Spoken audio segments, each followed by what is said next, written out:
কিছুটা দেরিতে হলেও পঞ্চগড় থেকে ছবির মতো ভেসে উঠেছে হিমালয়ের পর্বতশৃঙ্গ কাঞ্চনজঙ্ঘা।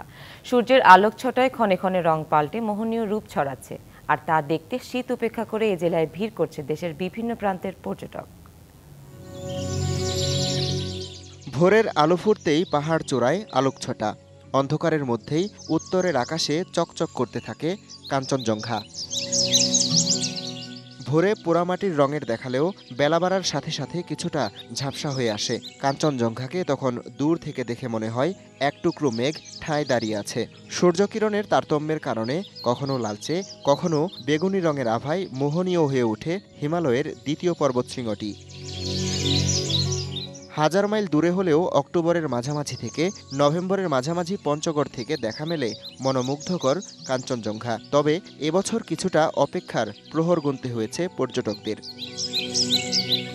হেমন্তের শেষের দিকে এসে মেঘমুক্ত আবহাওয়ায় উত্তরের আকাশে উঁকি দিয়েছে পর্বতশৃঙ্গটি। দুর্লভ দৃশ্য দেখে আর ছবি তুলতে পেরে অভিভূত পর্যটকরা।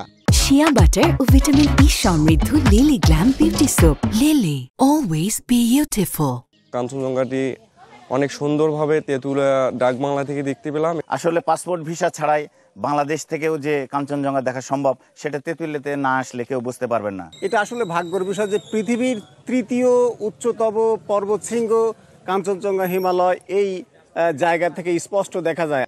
কাঞ্চনজঙ্ঘা দেখতে ওয়াচ টাওয়ার নির্মাণ সহ পর্যটক আকর্ষণে জেলার অন্যান্য দর্শনীয় স্থান সাজানোর পরিকল্পনা নিয়েছে প্রশাসন। সারা দেশের মানুষের কাছে আমাদের পঞ্চগড় জেলা সমতলের চা এবং কাঞ্চনজঙ্ঘার জন্য খুবই জনপ্রিয় এবং খুবই সুপরিচিত। সারা দেশের মধ্যে পঞ্চগড়ে সবার আগে শীত শুরু হয়। পর্যটকেরা এই জেলায় এসে যেন স্বাচ্ছন্দ্যে, নির্বিঘ্নে এবং নিরাপদে তাদের যে ভ্রমণ এটি যেন আনন্দদায়ক হয়, নিরাপদ হয়, সেটি নিশ্চিত করবার জন্য আমরা ইতিমধ্যে সকল ধরনের প্রস্তুতি গ্রহণ করেছি।